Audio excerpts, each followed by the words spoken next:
नमस्ते दोस्तों, मेरा नाम मनीषा भरानी है और मेरी चैनल में आपका स्वागत है।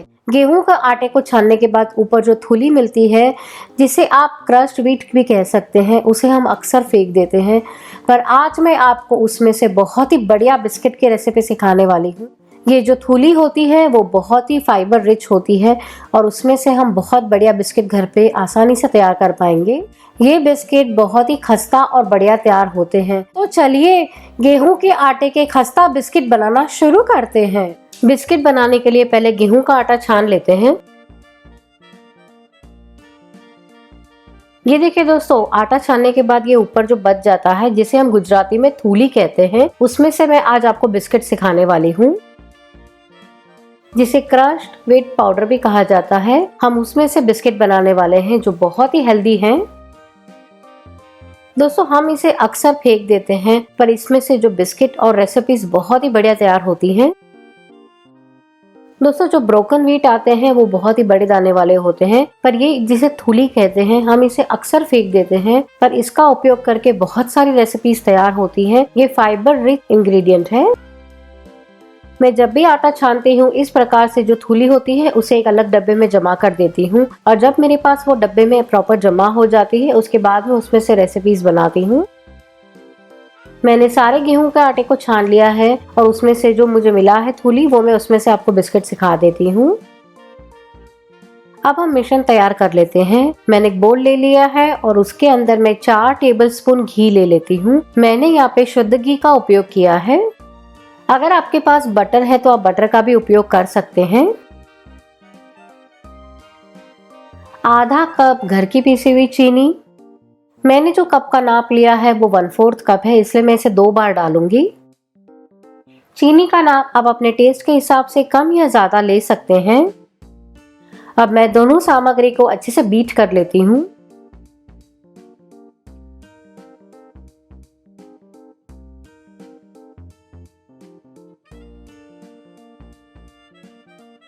मैंने दोनों सामग्री को अच्छे से फेंट लिया है। अब मैं इसके अंदर 1/4 टीस्पून खाने का सोडा डाल देती हूँ।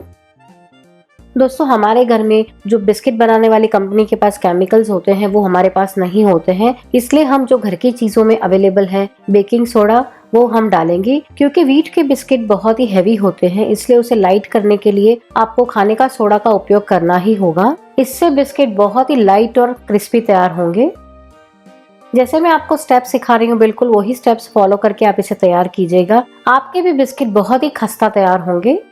अब मैं सारी सामग्री को मिक्स कर लेती हूँ।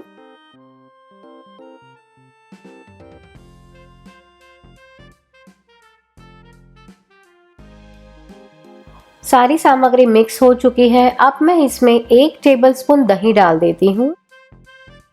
दोस्तों, ये बिस्किट बनाने की प्रोसेस थोड़ी सी डिफरेंट है, लेकिन ये बिस्किट का रिजल्ट बहुत ही अच्छा मिलता है। हम जो बाहर से महंगे वाले व्हीट ब्रांड के बिस्किट लाते हैं, ये उससे भी बहुत ही बढ़िया बिस्किट आप घर पे तैयार कर पाएंगे।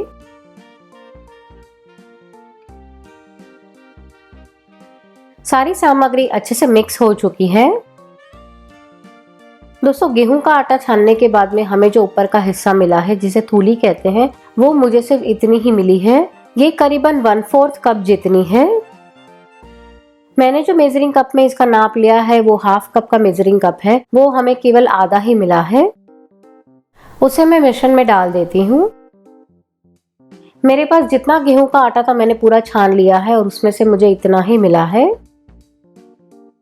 क्योंकि मैं जो गेहूं का आटा यूज करती हूँ वो बहुत ही फाइन होता है, इसीलिए ये थूली मुझे बहुत ही कम मिलती है। और अभी 2 दिन पहले ही मेरे पास एक पूरा बोल भर के थूली थी, उसका मैंने उपमा बना लिया था, तो मैंने उसमें यूज कर लिया है। आधा कप प्लस 2 टेबलस्पून गेहूं का आटा। हमने जितना थूली लिया है उसके सामने हमें इतना गेहूं का आटा लेना है। अब मैं सारी सामग्री को अच्छे से मिक्स कर लेती हूँ। हम रोटी के लिए भी आटा लगाते हैं, तभी कई बार गेहूं बहुत ज्यादा पानी एब्जॉर्ब करते हैं या कई बार कम करते हैं। अगर हमें आगे जरूरत लगेगी तो हम 1 टेबलस्पून गेहूं का आटा इसमें और भी ऐड कर सकेंगे। पहले हम इसे अच्छे से मिक्स कर लेंगे, चेक कर लेंगे, अगर जरूरत लगी तो ही हम इसमें ऐड करेंगे। दोस्तों ये रेसिपी देखने के बाद में आप कभी भी ये थूली को नहीं फेंकेंगे, आप जरूर से उसमें से ये बिस्किट बनाएंगे। ये बिस्किट बहुत ही खस्ता और बढ़िया तैयार होते हैं।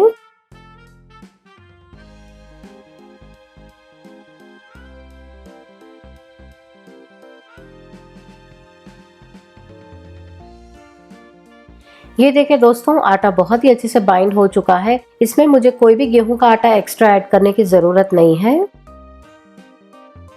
आटा बहुत ही अच्छे से तैयार हो चुका है। अब मैं इसे ढक के 10 मिनट के लिए रेस्ट दे देती हूँ। जब भी आप गेहूं के आटे में से इस प्रकार से रेसिपी बनाएं, तभी हमेशा उसे रेस्ट दीजिए, जिससे बिस्किट का रिजल्ट बहुत ही अच्छा मिलेगा।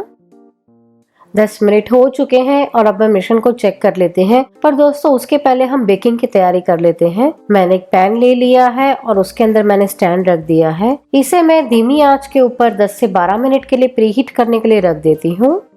अब मैं मिश्रण को चेक कर लेती हूँ।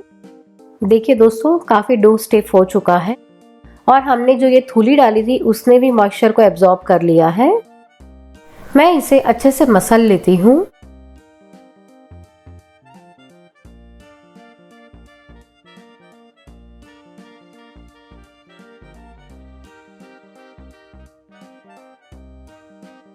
दोस्तों ये आटा बहुत ही ड्राई हो चुका है, तो मैं इसके अंदर 1 टेबलस्पून दूध डाल देती हूँ। अगर आपको ज़रूरत लगे तो ही आप इसमें ऐड कीजिए। दोस्तों कई बार मैं ये बिस्किट बनाती हूँ तभी इसमें दूध ऐड करने की ज़रूरत नहीं पड़ती है, पर आज जो मैंने गेहूँ यूज़ किए हैं वो बहुत ही ज़्यादा मॉइस्चर एब्जॉर्ब कर रहे हैं, इसलिए मुझे इसमें दूध ऐड करने की ज़रूरत पड़ रही है। अब मैं आटे को अच्छे से मसल लेती हूँ।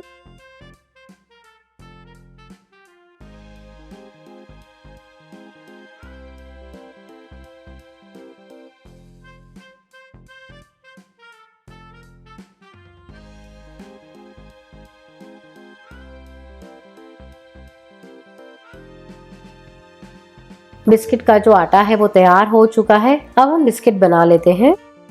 मैं इसे मेरे घर में जैसे बनाती हूँ वैसे मैं आपको सिखा रही हूँ। आप चाहें वो शेप में इसे तैयार कर सकते हैं। अब मैं इसे बेल लेती हूँ। मैं आटे को थोड़ा सा स्मूथ कर लेती हूँ और फिर मैं इसे बेलती हूँ।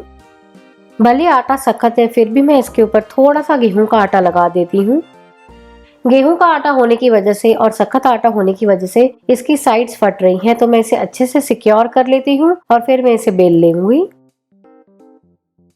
जैसे मैं आपको वीडियो में सिखा रही हूँ बिल्कुल आप वही प्रोसेस से इसे तैयार कीजिएगा, आपको बहुत ही अच्छा रिजल्ट मिलेगा।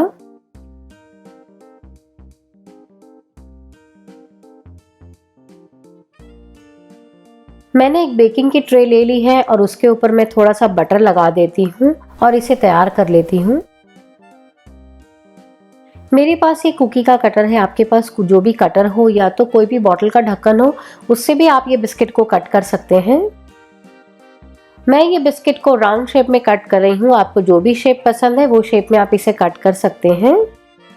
अब ये बिस्किट को मैं ट्रे के अंदर अरेंज कर लेती हूँ। ये बिस्किट हमेशा मैं इस प्रकार से थोड़े से मोटे से ही बेलती हूँ, अगर आप इसे पतले बेलने चाहते हैं तो भी कर सकते हैं। मैं सारे बिस्किट को बेल के ट्रे में अरेंज कर लेती हूँ। लास्ट में ये डो सिर्फ इतना सा बचा था तो मैंने एक छोटा बिस्किट तैयार कर लिया है।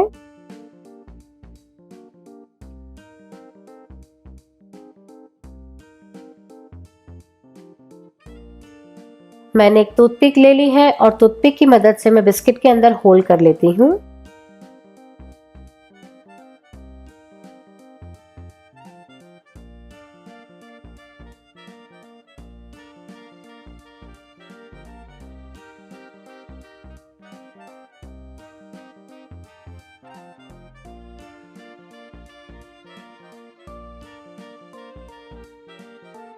दोस्तों आप चाहें तो फॉक की सहायता से भी इसमें होल कर सकते हैं, पर मैं हमेशा इसी प्रकार से इसे तैयार करती हूँ।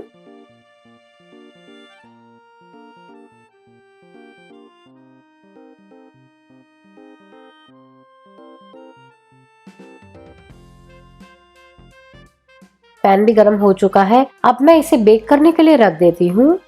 बिस्किट को मैं पैन के अंदर डाल देती हूँ और इसे ढक के धीमी आंच के ऊपर 30 से 35 मिनट के लिए बेक करूंगी।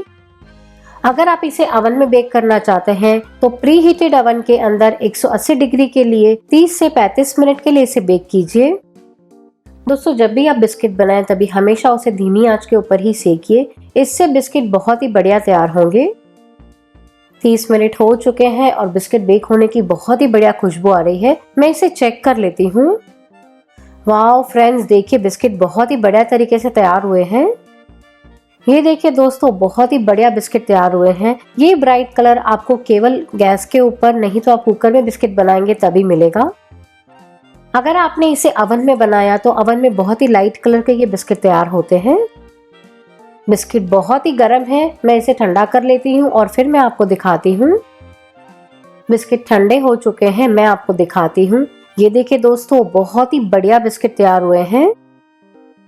अगर आपने इसे एक बार घर पे बनाया तो आप बाहर से बिस्किट लाना भूल जाएंगे, ये इतने बढ़िया तैयार होते हैं।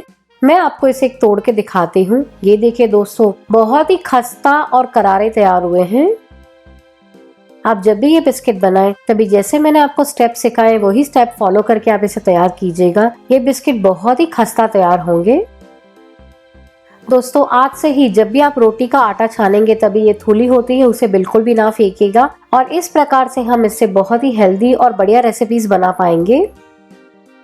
हमारे टेस्टी यम्मी डिलीशियस गेहूं के आटे की जो थूली होती है उसमें से बिस्किट बनके तैयार है। आप इस रेसिपी को बनाइए और अपने अनुभव मेरे साथ जरूर शेयर करिए। और इसी प्रकार की यूनिक रेसिपीज देखने के लिए चैनल को सब्सक्राइब करना ना भूलें।